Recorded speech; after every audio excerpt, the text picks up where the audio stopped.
ClassicFilms.com, and Classic Films LLC, presenting Billions in Change, a documentary of Manoj Bhargava about wealth and responsibility and the work he's doing in the areas of water, energy, and healthcare, available for viewing at BillionsInChange.com. This program is brought to you in part by a grant from the Corporation for Public Broadcasting. You've been listening to All Things Considered here on WNYC. Thanks for tuning in. The TED Radio Hour is up next on 93.9 FM and on AM 820. It's Marketplace Weekend. Kevin Powell has been a cast member on MTV's The Real World, and he's run for Congress. He's also a writer and activist, and soon he'll be a guest on Death, Sex, and Money, live in the Green Space. Join Anna Sell and Kevin Powell in conversation on Monday, October 26th. Tickets at wnyc.org/thegreenspace. And also on our website, you can find our new weekly podcast, The Season. A week after snapping their 24-game losing streak, Columbia lost to the University of Pennsylvania 42-7 yesterday. Go to wnyc.org/theseason to check out the podcast that follows Columbia University's football team as they try to turn things around. It's 6 o'clock. WNYC is supported by Glen Mead, an independent trust company founded by the Pugh family to manage their charitable assets. More from Steve Branfield at 212-328-7332. American Ballet Theater. This Wednesday through November 1st, American Ballet Theater performs ballets by 9 choreographers in 2 weeks, including a commission from Mark Morris. Ticket info at abt.org or Koch Theater at Lincoln Center. This is WNYC, FM, HD, and AM, New York. Just keep listening.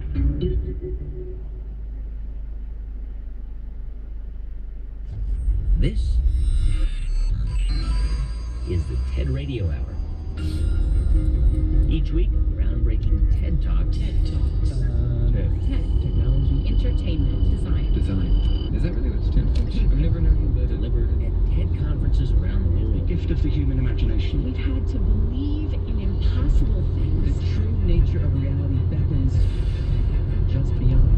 Those talks, those ideas, adapted for radio. From NPR. I'm Guy Raz. Coming up, We all know people who have lots of misfortune and they are deeply happy because they're grateful. We're at the start of a long but I think really exciting journey to understand a lot more about the causes of happiness. The secret of happiness is like the secret of dieting. There's no secret. this episode, Simply Happy. First, the news. From NPR News in Washington, I'm Janine Herbst. An attack today in a bus station in southern Israel has left 2 people dead, including an Israeli soldier and the attacker, who police have yet to identify. This comes as Israel continues to tighten security. NPR's Emily Harris in Jerusalem reports that Israeli officials today set up new barricades and proposed new search laws. Israeli police set up tall concrete barriers between a Jewish neighborhood in East Jerusalem and the adjacent Palestinian neighborhood where several Palestinians who carried out recent attacks came from. Police say it's temporary, designed to stop Palestinians throwing stones or firebombs toward Jewish homes. Palestinian residents say it looks like a separation wall, and they're not sure how long this and new roadblocks are going to last. The Israeli cabinet also sent a bill to parliament that would expand police rights to pat down people in public places. If it becomes law, Israeli police could search anyone they suspected of planning a violent attack. Emily Harris, NPR News, Jerusalem. Today marks a symbolic milestone in the landmark nuclear deal with Iran, opening a phase in which Tehran must sharply cut back its nuclear program. NPR's Peter Kenyon reports that a committee to oversee the process holds its first meeting tomorrow. It goes by the rather undramatic name of Adoption Day, but it marks a crucial phase of the nuclear deal for non-proliferation experts. As of today, Iran is committed to reducing 98% of its stockpile of nuclear fuel in the form of enriched uranium, removing thousands of centrifuges, and disabling another reactor that produces plutonium. Tehran plans to mark the nuclear accord with events Monday, focusing on the sanctions lifting that will follow these steps. Critics worry the money will fuel Iran's regional ambitions. A senior U.S. official says Iran's recent test of a ballistic missile violates UN Security Council resolutions, but not the nuclear deal. Peter Kenyon, NPR News, Istanbul. More than 5,000 migrants and refugees are stuck in a refugee camp in Croatia near the border with Serbia, waiting to move on to Slovenia. That after Hungary closed its borders Friday night. Jan Pinos is the head of a Czech volunteer group in the Serbian town of Brkosova. He says Slovenia isn't handling the flow of migrants very well. He says the people are exhausted and the supplies are low. We have heard that the first refugees already got to Austria through Slovenia, so this new journey is okay, but the capacity of this new journey is not enough. Croatian police say nearly 200,000 migrants have entered the country since mid-September. Comedian, actor, and producer Eddie Murphy will be honored at the Kennedy Center in Washington, D.C. tonight. He's this year's recipient of the Mark Twain Prize for American Humor. Some of comedy's greats will be on hand for the ceremony, including Dave Chappelle, George Lopez, Arsenio Hall, and new Daily Show host Trevor Noah, and also the alumni from Saturday Night Live. This is NPR. This is WNYC in New York. I'm Sean Carlson. The Senate is expected to vote on a bill this week that would cut law enforcement funds to jurisdictions such as New York City that have limited their cooperation with federal immigration authorities. The bill is meant to rein in the so-called sanctuary cities that are not detaining immigrants at the request of federal authorities. Deputy Secretary of Homeland Security Alejandro Mayorkas says he's concerned about the legislation. We don't think the means of achieving public safety are accomplished through the legislation. Mayorkas spoke at a naturalization ceremony in the city today. The city's law enforcement agencies detain only immigrants convicted of a violent or serious felony, and only if federal authorities provide a judicial warrant. And as part of the Hispanic Heritage Month celebration, 100 immigrants from 35 countries became citizens in the city today at that naturalization ceremony. Among them was 28-year-old Mayra Martinez, who came to the U.S. from Mexico when she was 2. She says she wanted to become a citizen before next year's presidential election. We want to make an impact as a community. We need to really come together, sign up, become citizens. And so I guess that's really the main way that you can really make your voice heard. Last month, the Obama administration launched a campaign to get more immigrants to become citizens. They say 9 million are eligible. Critics say the administration is trying to enlist more Democratic voters. Mostly cloudy for the rest of tonight. It'll gradually become clear overnight, though. It'll be chilly, too, with a low around 35 degrees overnight. For tomorrow, Monday, sunny, the high only getting to about 51, wind chill values between 30 and 40 degrees early in the day. And by tomorrow night, mostly clear, low 46. It's 47, partly cloudy right now. You're listening to WNYC and WNYC.org at 6:06. Support for NPR comes from the Walton Family Foundation, working to prepare all students for a lifetime of opportunity by ensuring access to high-quality K-12 choices. More information is available at waltonk12.org. Have you heard about the New Yorker Radio Hour? It's intimate conversations. Well, you need to, can't you help me? You need to help me find my father. It's stories about what makes people tick. How much money have you found this year on the streets of New York? And it's the comedy of everyday life. Oh no, sorry to be Aaron Sorkin eating toothpaste right from the tube, but my writing group meets tomorrow. How about the 9th, though? Join us for the New Yorker Radio Hour, Saturday mornings at 10, starting October 24th on 93.9 FM. It's the TED Radio Hour from NPR. I'm Guy Raz. And on the show today, the one thing we can pretty much all agree we want. Happiness. Well, of course. This is Dan Gilbert, happiness expert. If you write a book with the word happiness in the title, you get one question over and over. And the question he gets? Hey, Doc, what's the secret of happiness? Yeah. So what is it? Well, the first thing is, rather than answering the question, let's just think about it for a minute. Is there really a possibility, A, that it's a secret and only I know it, and you don't? And B, that it's a secret at all? Sadly, this is true, because if there is one thing we learned from working on today's show, it's that there is no secret to happiness. But there are plenty of ideas about it, all of which we'll explore this hour. Ideas from science, design, philosophy, and the thing is, a lot of these ideas are surprisingly simple. But when people ask about the secret of happiness, and you tell them, well, take more time in your social relationships, worry less about things and more about experiences, they kind of nod and look at you and say, yeah, but what about the secret? Because the secret of happiness is like the secret of dieting. There's no secret.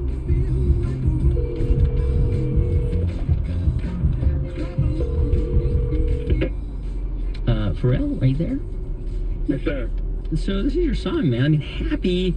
This is like the biggest song of the year. So I'm thinking like you must have the secret.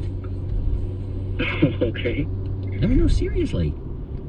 Well, you know what? Look, I'm not a guy who's walking around like smiling every day. We all have our ups and downs and our lefts and our rights and our diagonal,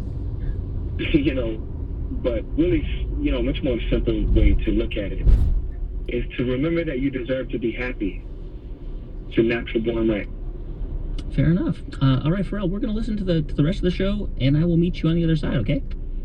Yes, sir.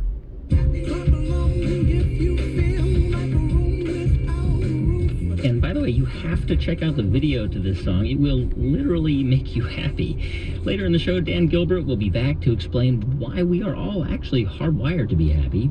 But first, could the key to happiness be through science?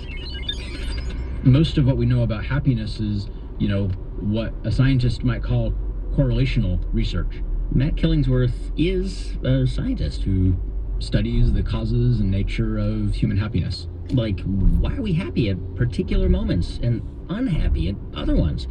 Well, to study that question, you've got to ask lots of people how they're feeling. We can look at to what extent are richer people happier, are people with children happier, are unemployed people less happy, etc. But it's hard to know for sure what's causing what, and it's even harder to know what can people actually change and have an impact in their lives. Like when someone asks you, how was your week? I mean, you don't think about specific things throughout your week that might have made you happy or not. And why the kinds of happiness that you feel when you are interacting with your kids might be very different than the kind of happiness you experience when you're eating a great dinner. And scientists obviously can't be with you all the time to know the difference. So about 5 years ago, Matt Killingsworth came up with an idea to solve this fundamental problem of happiness research. Your smartphone, or specifically an app on your smartphone. And the basic idea behind this is that we can now use technology to measure happiness in real time. So here's how it works. You go to trackyourhappiness.org, punch in your phone number, and then later when you're, say, on the subway, you get a text. And the idea is that you want to respond as fast as you can and tell me about your experience the instant right before you got that text message. And suddenly it's like a therapist in your iPhone with some questions. First question, how do you feel right now? And on a sliding scale from very good to very bad, you could say, about in the middle. Next question, do you have to do what you're doing? Yes or no? And you're like, yep, definitely yes. And then the questions get more detailed. To what extent are you being productive? What time did you go to sleep last night? When did you finish eating your most recent meal today? And then finally, last question. Do you want to do what you're doing? Yes or no? And here's the moment where you think, maybe I'm not. Maybe this isn't what I want to be doing right now. I find myself and a lot of people tell me that you become much more aware of how happy you are, of how you spend your time, of, a lot of the dimensions that we measure, like, whether you want to be doing what you're doing. Anyway, more on that later, but the point is several times a day, Matt sends these texts to thousands of people. Maybe 35,000 people who've done it. Wherever they are. At home, or at work, or in a vehicle, in a coffee shop. Basically, anywhere people find themselves, Matt wants to be measuring their happiness and details of what they're doing at that moment. And all this adds up to a kind of statistical survey of happiness data. Because what Matt is doing, he's vacuuming up all kinds of information that no one else has ever really analyzed before. And he looks for patterns. I can look across all of these dimensions of our lives. Who we spend our time with, how we think about ourselves and other people, how well we sleep, how much we exercise. I mean, a tremendous number of variables. Variables that might be starting to add up over time into an equation for happiness. And whether there is such a thing, that's a debate Matt took on in his TED Talk. Well, since I'm a scientist, I'd like to try to resolve this debate with some data. In particular, I'd like to present some data to you from 3 questions that I ask with Track Your Happiness. Remember, this is from sort of moment-to-moment experience in people's real lives. The 3 questions. The first one is a happiness question. How do you feel on a scale ranging from very bad to very good? Second, an activity question. What are you doing on a list of 22 different activities, including things like eating and working and watching TV? And finally, a mind-wandering question. Are you thinking about something other than what you're currently doing? People could say no. In other words, I'm focused only on my task. Or, yes, I am thinking about something else, and the topic of those thoughts are pleasant, neutral, or unpleasant. Any of those yes responses are what we called mind-wandering. So what did we find? As it turns out, people are substantially less happy when their minds are wandering than when they're not.